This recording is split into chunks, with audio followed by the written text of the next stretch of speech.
guess we're rolling already if you have no objection. I don't have any objection. We are talking about Scott McLeod's work because, well, all right. First of all, we've got like what appears to be miniature landscape in photo, in large printing, correct? Exactly. Now, this is for all the Warhammer nerds out there who love the miniature building. Is this correct or incorrect? Is this actually miniature building or not? No, it's not. Dude makes every fucking thing digitally, correct? Correct. Everything is constructed in a 3D imaging program, so he's constructed it all. But in some of them, you see the reflections in the bulbous figure to the left.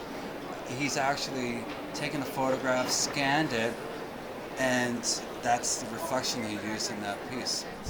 So he is actually photographing some shit and combining it with for the lighting effect. For the lighting effect, but for the most part, he's not. There's a few photographs. He would go into a 3D stock photography website and maybe purchase, a skyscraper and then take it from there.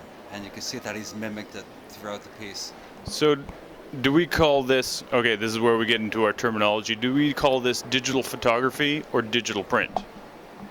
That's a very good question. I call it digital photography, but I've also called it digital print, so I have to be honest with you.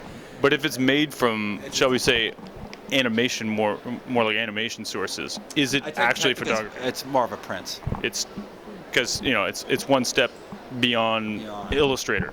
But it looks like a set that's been built and then photographed and perhaps manipulated.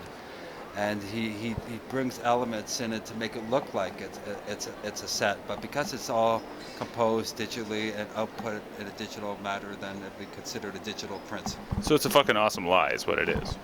An awesome what? Lie. It's an untruth. It's an untruth.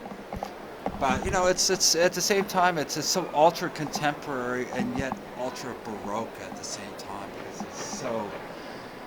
Because it's got the overwhelming abundance of detail and lighting. Exactly.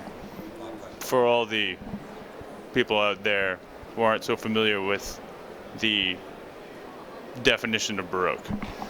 True. 17th century. If it ain't Baroque. It ain't cool. I was going to say don't fix it, but whatever. All right. You fire up. We're Is this going to get edited later? Do I have to be really articulate? No, you have to be totally inarticulate. All right, so we're with David Liss, who is director of the Museum of Contemporary Canadian Art, correct? Yeah, that'll be it. All right, so David, what have you seen this year that you would qualify as being badass? Well, without sounding too self-serving about it all, I'd like to say that the work that we have in our booth here at the Toronto Art Fair is work by Alex McLeod. We had Alex in a group exhibition this summer, Empire of Dreams. Fucking right. It's his image on the cover here. And as you can see, this we can't see from that image there. I don't know if you're going to pick this up on the camera, but we have some. Where's Alex's work in here? These works here. They're they're completely fabricated, digitally fabricated works, so there's no photography involved. They are untruths, as it were. Yeah, I would say that these are completely untrue works, but it's also, in a sense, if you consider the environment that we live in today, whether it be the urban environment or the rural environment, what part of the planet is actually completely natural or organic or completely true, and what is truth? What is truth of the environment that we live in?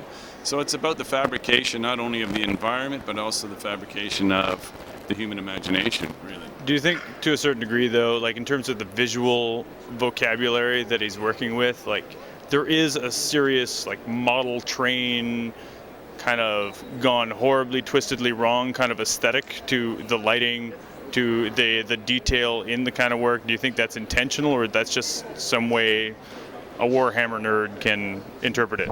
No, I think that's exactly what the work's about. Of course, even though he's completely fabricating these on his computer, all these things, the light is very tightly controlled. And in fact, you see the way the different light sources and the way the light falls on the work. It could never happen like that in the natural environment, right? So these are digital fabrications. I think that, on a more like fundamental kind of level, that, there as a pervasive, I just used the word pervasive, kind of influence or trend that's going on in a lot of the work here, that the beautifully grotesque would be a way of describing like a current trend in the work that you're seeing this year? Well, contemporary art is so vast and so broad, and I mean, at an art fair like this, there's everything is going on here. I'm not sure that I would actually characterize that as a trend, but contemporary art is always about who we are today, and it's the turn of a new century, and there are certain issues like, let's say, ecological issues or an environmental spill or the proliferation of nuclear weapons and these kind of things, that it's kind of a dark time that we live in, maybe. And I think there is work that addresses that aspect of the world we live in and that aspect of the human imagination. For a work like this, then you're talking about something that could be read on the surface, and you can say that's a fucked up little landscape, and that's pretty awesome. But you could also look at that and say, all right, if I'm going to spend some time with this, we can go into the deeper meanings.